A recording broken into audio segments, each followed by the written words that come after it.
오늘 주택가격 동향 발표가 나왔는데요. 지난주하고 이제 유사한 형식으로 나왔고, 또 사실 5월 둘째 주부터 지금까지 한 6, 7주 동안 계속 같은 방식으로 나온 것 같습니다. 관건은 전세의 경우에는 서울 초강세, 매매가 서울 초강세, 그리고 지방의 경우에는 전세가 하락, 매매가도 하락으로 나왔거든요. 그래서 합치고 보면은 종합지수는 0.01, 0.03 매우 미미한데, 서울의 매매가는 이번 주만 나온 것만 하더라도 주간에 0.2% 나왔거든요. 네. 그러니까는 그렇게 생각하면은 서울이 유난히 이제 그런 강세장에 진입했다고 볼 수가 있을 것 같고, 네. 지방은 반대로 약세가 지속되고 있다, 그렇게 요약할 수가 있을 것 같습니다. 네.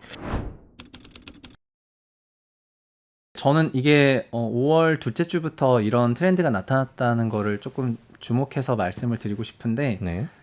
사실은 제가 주택에 대해서 생각하는 그런 관점은, 주택 매매 가격은 결국 임차료인 월세나 전세를 따라가고, 네. 월세나 전세를 따라가는 입장에서 작년 하반기부터 전세가 강세가 나왔거든요. 그래서 전세가 강세가 나왔는데 작년 2분기, 3분기는 특례 보금자리 론 같은 대출 완화책도 있었기 때문에 작년 2분기, 3분기에 매매 가격도 크게 상승을 했고요. 4분기에는 대출 프로그램을 축소시키면서 매매가 하락이 있었는데, 반대로 전세가는 계속 상승을 했습니다.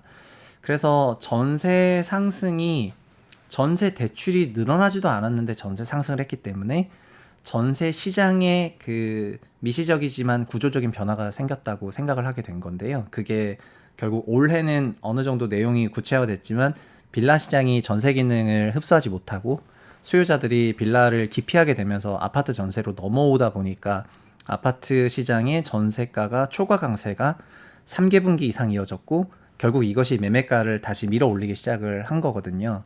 그래서 지난 1년 동안 전세 시장 안정화 정책을 국토부가 안 냈었기 때문에, 전세가 안정 대책은 6월에 나왔으니까 1년간 안 냈고, 그 과정에서 시장의 분위기는 이미 전세 빌라 기피 현상으로 돌아섰고요. 그러니까 국토부가 1차적으로 이런 전세가 상승을 어느 정도 용인하고, 아니면 뭐 늑장 대응하고 이런 거가 있었고, 5월 둘째 주부터 시세가 유난히 튄 거는 4.10 총선 이후에 여소야대 전국이 되었고, 야당은 전통적으로 부동산 시장에는 조금 규제적인 입장이었기 때문에 시장에서는 그런 게 나올 수도 있다고 생각을 했었다가, 5월 초에 있었던 원내대표와 이제 최고위원들의 발언을 보면은 부동산에 대해서는 규제 완화하겠다, 종부세 완화하겠다, 이런 완화적인 발언을 같이 해버리니까, 이제 시장 입장에서는 그러면은 현재의 그 거시적인 기조 속에서는 주택가격 상승을 막을 억제제가 별로 없다는 그런 생각을 하게 된 것 같고, 그래서 5월 둘째 주부터 그냥 서울을 중심으로 랠리가 나타나고 있는 그런 상황인 것 같고요. 지방이 마이너스인 거는 작년, 재작년에 초저출산율이 관건이 되면서 지방에 대한 그런 전반적인 선호도가 조금 낮아진 게 사실이거든요. 그러면서 현재 원정 수요도 높아지고 있는 그런 국면으로 받아들이고 있습니다. 그래서 서울 수도권의 준신축 중심으로 강세가 나타나고 있는 이런 기조가, 뭐 이런 기조가 끝나갈 때까지는 이런 패턴이 꽤 지속이 될 거라고 생각을 하고 있습니다. 서울 전세가율은 높지 않아요. 네. 평균 54, 55%예요. 그래서 제가 늘 매매 가격이 전세의 2배 정도 된다, 이렇게 러프하게 말씀을 드리고, 지역마다 다르지만 어떤 데는 전세의 2.2배, 2.3배, 그리고 서울 외곽으로 가면은 전세의 1.8배, 7배인데 합산하면은 55% 정도 되거든요. 그런데 전세가 그 매매를 밀어 올린다는 그건 너무나 당연한 말인 것이, 전세는 결국 임차료고 임차료 현금 흐름이기 때문에 현금 흐름이 커지면은 매매가는 커지는 게 맞거든요. 그래서 그런 현상이 이제 일어났다고 말씀을 드리겠는데, 다만 이것이 빌라 시장이 좀 기능을 소실하면서 나타나는 현상이다 보니까, 또 과거에는 또 없었던 패턴이기도 한 거예요. 그래서 빌라 쪽 전세 기능이 회복해야지만이 어느 정도 현재 추세가 좀 일단락될 수 있지 않을까, 이렇게 생각을 하고 있습니다. 지금은 이제 위축 장세 속에서의 그 강세장이라고 보면은 자연스럽게 알짜 자산화하려는 그런 움직임이 있을 거라고 보고 있거든요.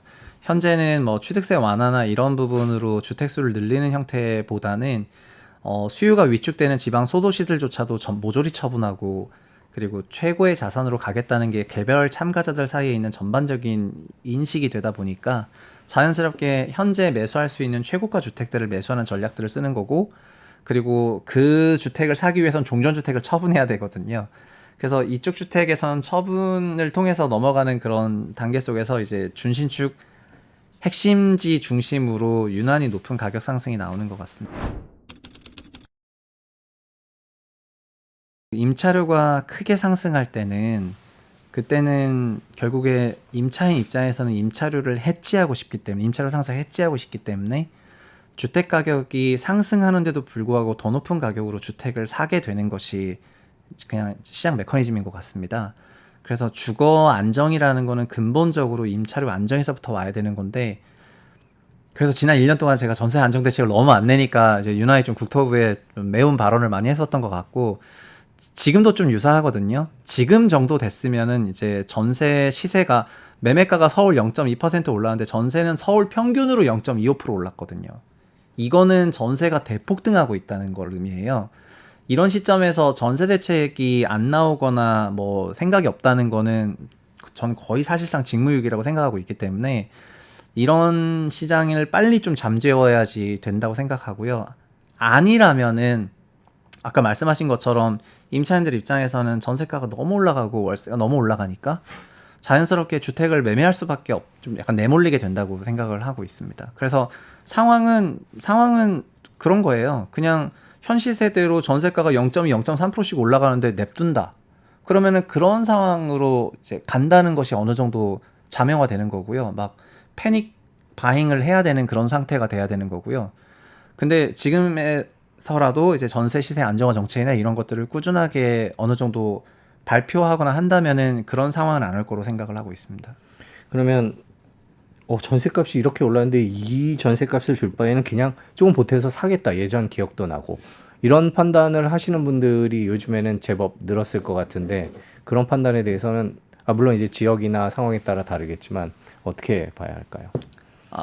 그러니까 임차인으로 하여금 그런 판단을 하게 만드는 것이 저는 정책의 실패라고 생각을 하고, 그래서 20년의 임대차법 개정이 취지가 어땠든 간에 임차료가 대폭등했기 때문에 그것을 시장에서도 실패라고 부르는 거고, 현재 정부가 어떤 정책을 썼든지 간에 그 비아파트 전세 사기 사건으로 인해서 전세 기능이 망실되고 전세가가 주간 0.23 이렇게 올라가는 시장이 된 것은 정책 실패거든요. 그래서 이런 상황에서는 이제 최선을 다해서 그 전세가 안정화 정책 내야 되고, 현 국토부 장관은 전세 전문가이기도 하기 때문에 소규모 빌라들을 지속적으로 짓고 종전 민간이 갖고 있는 빌라들을 매입하고 이런 것만 하더라도 전세 공급이 단기간에 충분히 늘어나고, 이런 빌라 전세 공급이 아파트 전세가 하향에 영향을 미친다는 게 그분 논문의 주요 주장입니다. 네. 그러니까는 이제 자기 본인의 그 논문대로 하시면은 저는 된다고 생각을 하고요. 그런데 임차료가 올라서 주택을 매매해야 되는 그런 아까 임차인이 어떤 이제 생각이냐 이런 말씀하셨는데, 저는 그렇게 생각을 합니다. 주거 안정이라는 그런 가치를 위해 가지고 무리해서 주택을 사실 수밖에 없는 환경이 지금 된 것도 사실인 건 맞지만은 현재 이제 일부 서울에서 나타나고 있는 그런 수준의 일이라고 생각을 하고요. 두 번째는 주택을 취득할 때 자가 안정으로 취득하는 것을 무조건 막아야 된다 생각은 안 하는데, 다만 그때는 이제 소득과 대출의 룸 안에서 움직이시길 바라거든요.